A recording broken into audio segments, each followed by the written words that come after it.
Pacers lose to the Bucks right here in Fiserv Forum, but not after they talked about their new acquisition of Ivica Zubac, when he might debut, what he'll bring to the team. We'll talk about the game, how it went for the Pacers, and what they were clearly missing. It's all coming today on the Locked On Pacers podcast.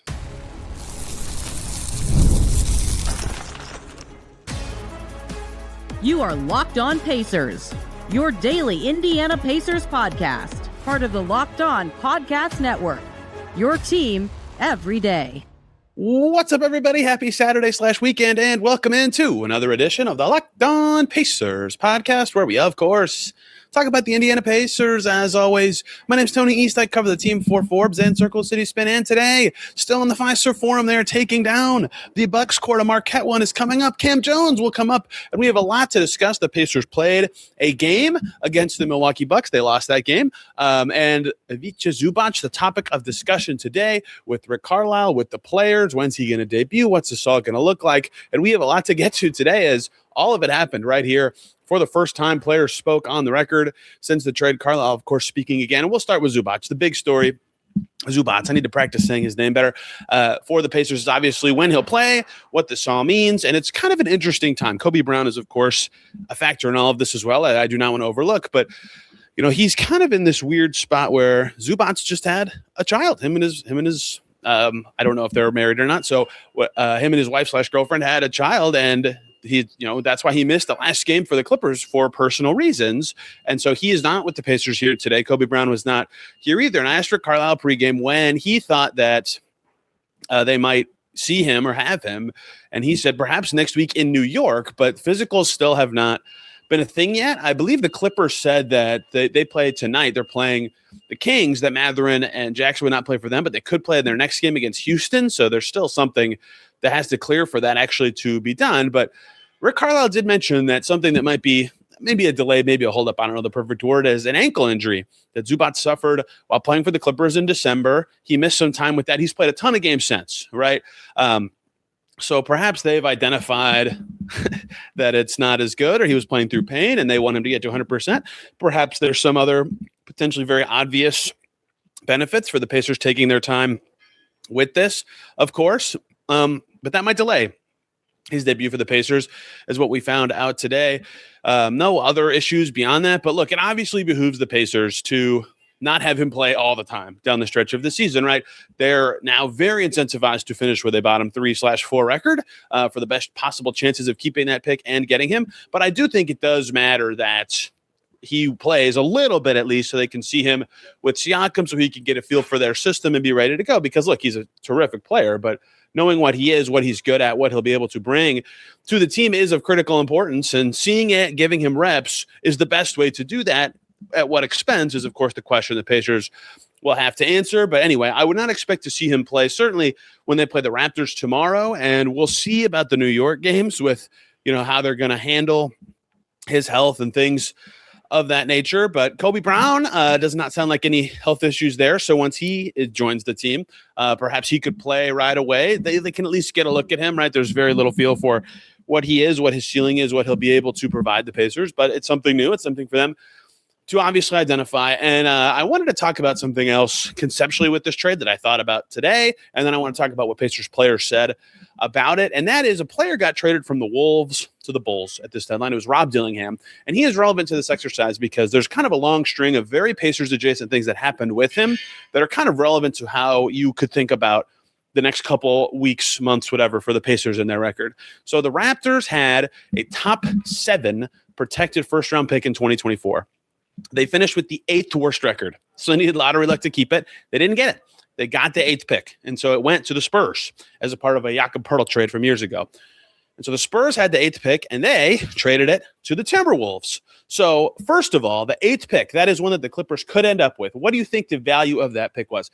It was traded from the Spurs to the Timberwolves for a 2031 unprotected first rounder and a 2030 pick swap of the first round that was top 1 protected. So first of all, right now, if the Pacers lose their pick 5 through 9, all they're air quotes giving up for it is a 2031 first rounder. So that's why that protection value is logical, if not pretty good for the Pacers. Obviously, every team situation is different. Every draft cycle is different. Salaries are different.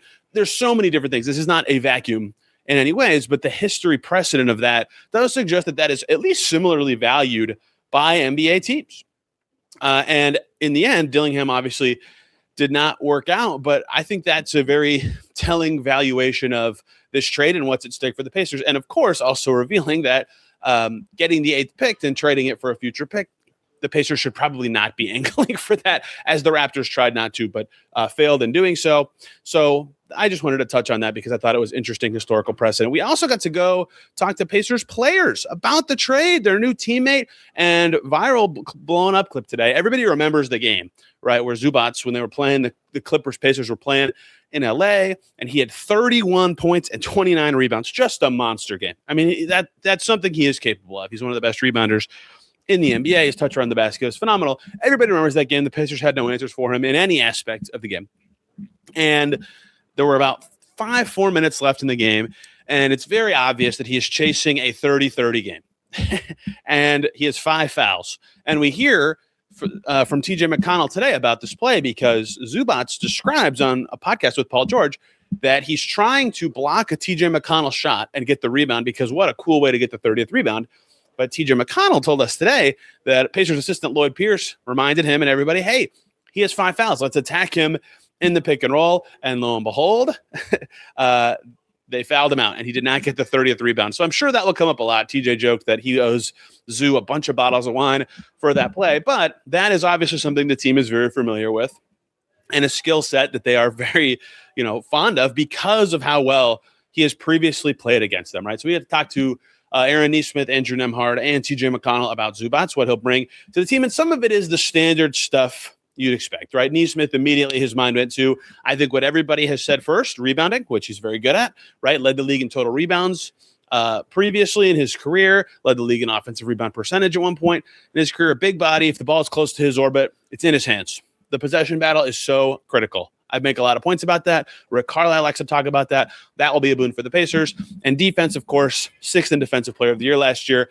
2nd team all defense. That's great, right? He was close to All-NBA. Now, granted, the 65-game rule means that does or doesn't mean something, depending on how many players are running out of it. But he was in the top 20 finishers for that award. He was quite good last season. Something Aaron Nesmith said that stuck out to me as something that hasn't really been discussed or brought up about Zubac is, he said, quote, don't have to double as much in the post, unquote. How many times has that been a thing?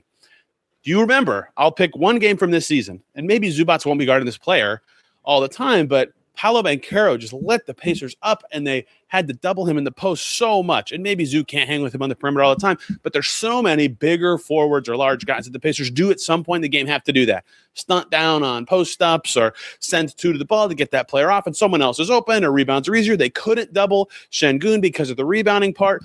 How many games have the Pacers, even when they were good 2 and 3 years ago, where one of their core problems was exactly that, right? They had to overhelp on defense.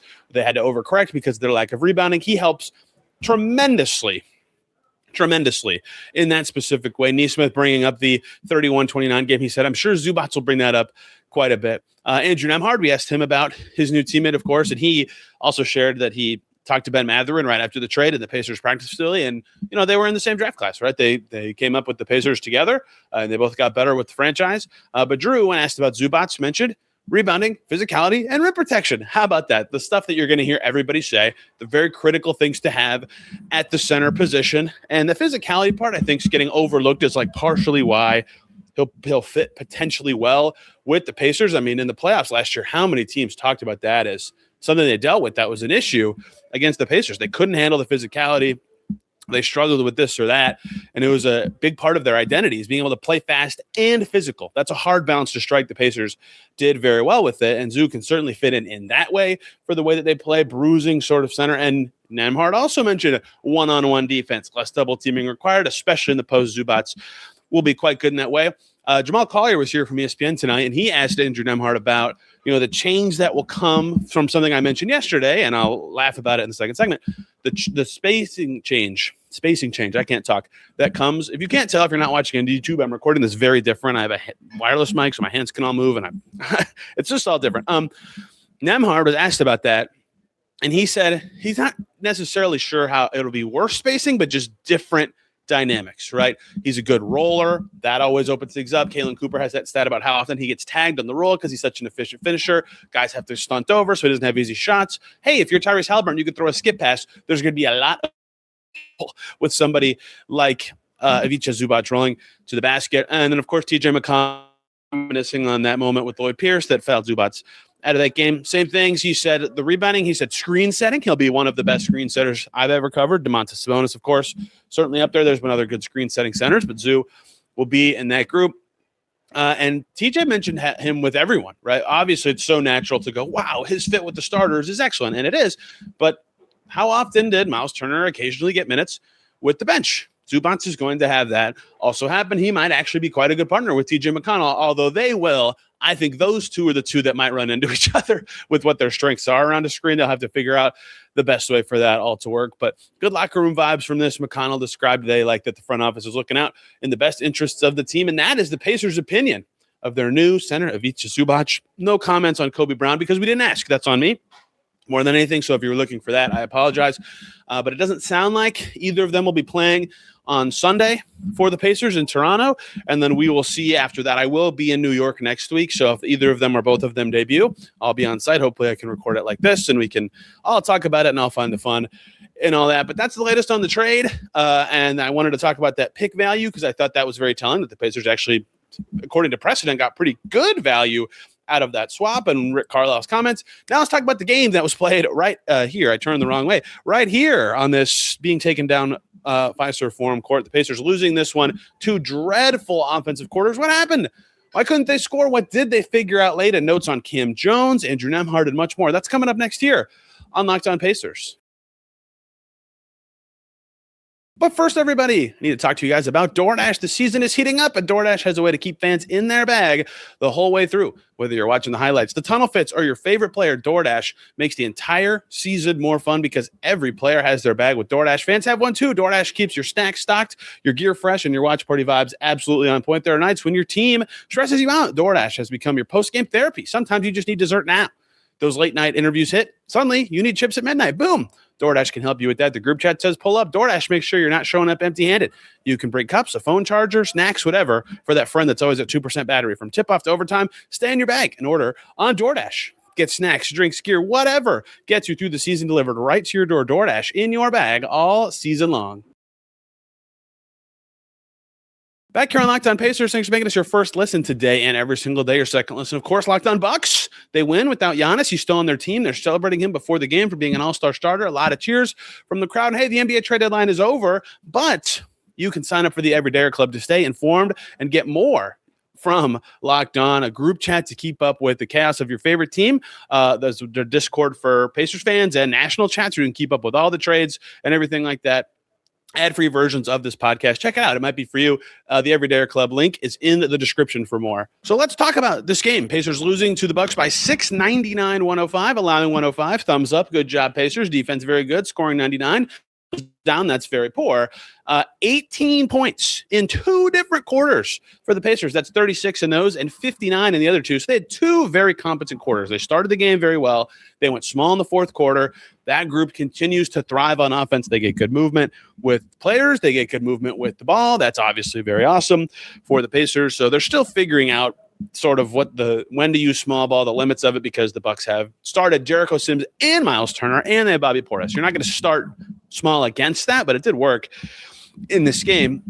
Look, I'll say for what I think the Pacers should be doing, I have to kind of opine for a sec. I, as an NBA fan, hate the concept of tanking.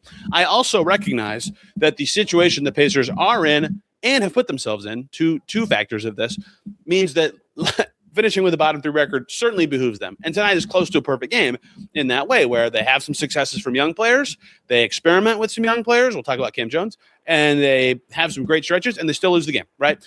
This game starts off immediately. Siakam hits a 3, and he's 39% across his 2.5 seasons with the Pacers. And I'm like, why is this going to be clunky spacing again? If the 4 can shoot, what's the issue?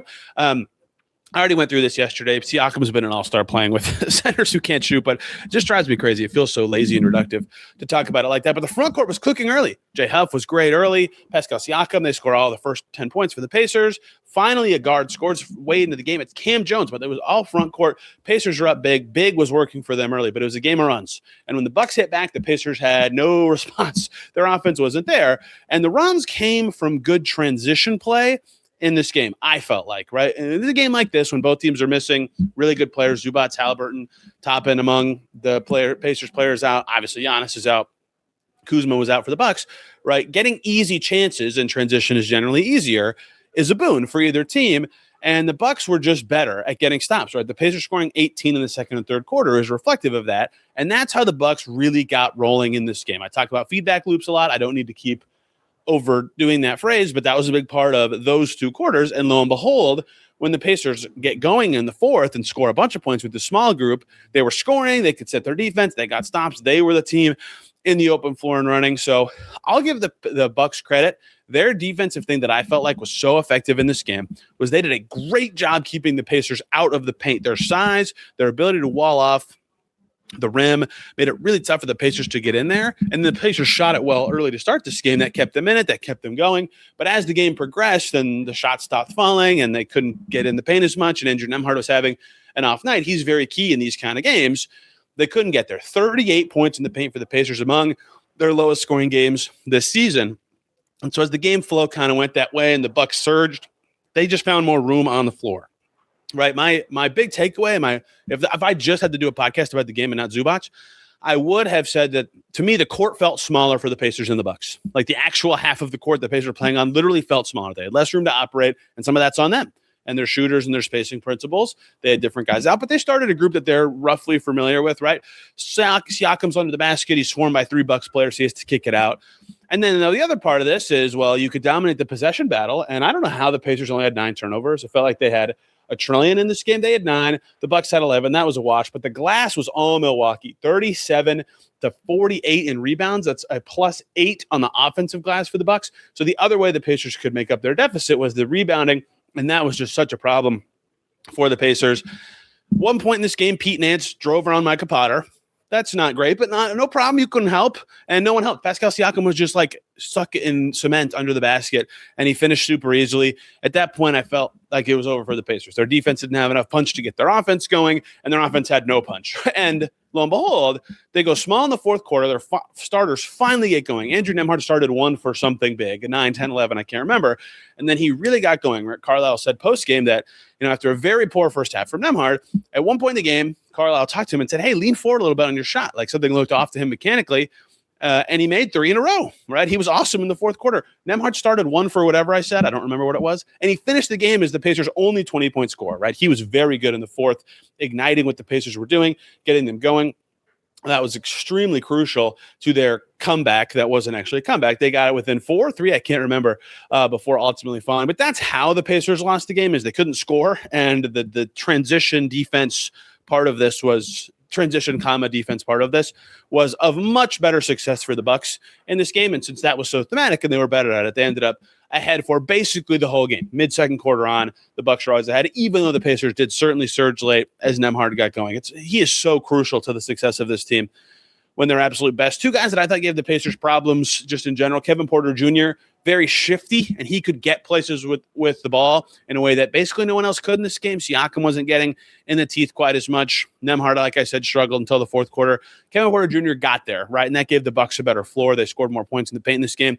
And Bobby Portis, just a good player, provides toughness. He made some crucial jumpers throughout the night. Those 2 in particular I thought were problematic for the Pacers throughout this game. So some ironic things to get to before talking about 3 players. An ironic thing is that this game, the Pacers missed specifically both guys they traded away, right? If you are struggling around the paint and you don't have your athletic big man who can be a lob threat and at least like suck in some spacing. And Isaiah Jackson, by the way, his best game of the season came against the Bucks, 21-10 when the Bucks came to India this season. They missed him, I think, less so than the other player, which is in a game like this where the paint is walled off and you need someone who can get into the teeth of the defense and maybe score you some easy points at the basket. Bennedict Mathurin would have been great. And that's not to say that the trade is bad or dumb. I would have done the trade. I suggested the value of the trade before they even did it. But it was very ironic to me that in this specific game, they were missing the specific skills and traits that those two players provided. Hey, guess what? They'll get a guy who can get in the teeth of the defense in Tyrese Haliburton, and they'll get another center in Ivica Zubac. But still, that irony was not lost on me. So a noteworthy thing that happened in this game. Look, let's start with this. This was a game in the arena that Marquette plays in. They have not flipped the court yet. I turned around to see. That would have been a perfect transition. Cam Jones went to Marquette. And we saw in Memphis when James Wiseman started. We've seen for forever when they go to Canada, when they go to hometowns, players get more chances or different rotation slots sometimes for the Pacers when they're in a special place. And so part of me wondered when Cam Jones was the sixth man tonight, if that's why. And perhaps that's going to be the case. Quentin Jackson was inactive. Like if he plays again, he might get some minutes there. Who knows? Cam Jones should be playing over Quentin Jackson the rest of the way. Q should get some burn. But regardless, Cam Jones, was the sixth man. And he was their first scorer as a guard in this game. But I thought it was noteworthy that he got run with the starters. He played with Pascal Siakam. He played with Aaron Nesmith. And entering this game, he had played 19 minutes with Pascal Siakam the whole season. And 8 of them came against the Spurs in early January. So very, very few opportunities for stuff like this. He had played 12 minutes tonight. And after the game, Rick Carlisle said that Jones is going to get more opportunities going forward, which, given where the Pacers are and what the rest of their season should be about, no-brainer. Cam Jones should probably play every game the rest of the season if he's healthy. And I think that's a good thing. Getting this eval time for him is good. And so the thing that stood out, a couple of things stood out to me for him today. He was 1 for 2 from the field. Like it's not like he had a ton of offensive successes. Carlisle mentioned that mid-game, he asked him when he played at Marquette if he was a threat with the ball or something like that. I'm paraphrasing. And Cam said yes. And he said, great, play like that, right? And that's just an eye-opening thing for a young player who I'm not going to guess. Cam Jones said that he tries to play the same way all the time. But when you are out there in garbage time, what you're thinking about doing might be a little different when you're out there with Pascal Siakam, or at least I would think it is, right? So his role and responsibility when he's playing with better players should be different, right? His floor general skills, caretaking, getting everybody involved, getting the offense flowing from thing to thing to thing to thing, getting reps in that system will be very important for him in the next however many games to really evaluate how good he is, what he can do with the Pacers' best players. And importantly, I still think that twice this season, I've gone, about Cam Jones defensively. And I think so far on the ball only, every young player stinks at team defense. The NBA is just such a big change in that way. Sorry, I keep looking down. I need to make sure the wireless mic is on. He was on KPJ at moments tonight. He was on De'Aaron Fox the last time I noted it. When he is guarding somebody who's his size-ish on ball, I continue to be like, that's pretty good. He's moving his feet. He's staying in front. He's being a deterrent. It's not always perfect. It never will be for a rookie. But Cam Jones continues to have enough moments of, to me recently. We'll see what sticks and how good that actually remains. John, 3 random notes about players in this game. The bench started the Pacers kind of comeback before the small ball was good. Johnny Furphy had a really patient under the basket play where he caught it and it looked like he had an open layup, but he froze. And then he saw another defender coming and he turned and then he kicked it out for a wide open 3. And it was like, wow, that level of patience hasn't been there from him when he gets to the basket. A lot of the times his finishing hasn't been great. I thought that was a big play. Ben Shepherd shot great in the second half. He took a heat check and I was like, yep, Ben Shepherd, you should take a heat check. So good for him in that way. And TJ McConnell got going in the third quarter. That was significant for a game where the Pacers had no one getting into the teeth of the defense. And it made the lead. I think when he was out there, the lead got down to like 12. So that was a big stretch of this game as well. I'm going to be keeping an eye on McConnell's minutes down the stretch of the season. He should probably keep playing, but how much is obviously a very important question. Look, you'll be tempted, and I already said this. I think this is what the Pacers should hope their games look like for much of the rest of the season. Kind of close losses. You learn something about Cam Jones. Johnny Furphy does something good. That's all great. You'll be tempted to say losing is so great. Who cares? And that's true. Losing is probably helpful for the Pacers. But you have to objectively, if they're playing their best guys, Siakam played, Nembhard played, Nesmith played, you have to judge them on that at some point, that the best players played and still had some wobbly moments, 2 full quarters where they scored 36 total points. So I think this game overall, they'll walk away and go, okay, close loss, some stuff to take away from it, some stuff to keep exploring going forward. But a meh game from a lot of guys is not necessarily the warm and fuzzy feeling you want as the Pacers. Regardless, that is Pacers Bucks from right here in Fiserv Forum. Thank you all so much for listening today. Hope you enjoyed this week of trade coverage. I've been very happy reading comments that people are enjoying the way that I have at least broken down the trade and explained it, even though a lot of people seem to still disagree with the Pacers thinking. Tomorrow, assuming I time my day correctly, because it's going to be a lot of travel and celebrating a family birthday, a Clippers person who covers the Clippers will join to talk about the two new Pacers players for, let's say, 20, 25 minutes. A lot of that time, obviously, on Zubac, a little bit on Kobe Brown. Sunday, they play Toronto. We'll talk about that game and maybe a few more trade details to finish up, wrapping it up at that point. And then next week, a more normal schedule as the Pacers head in to the All-Star break. Thank you all so much for listening today. You can find me on social media at Tony R. Reese and this podcast at Locked On Pacers. We will see you very soon with more about the Pacers.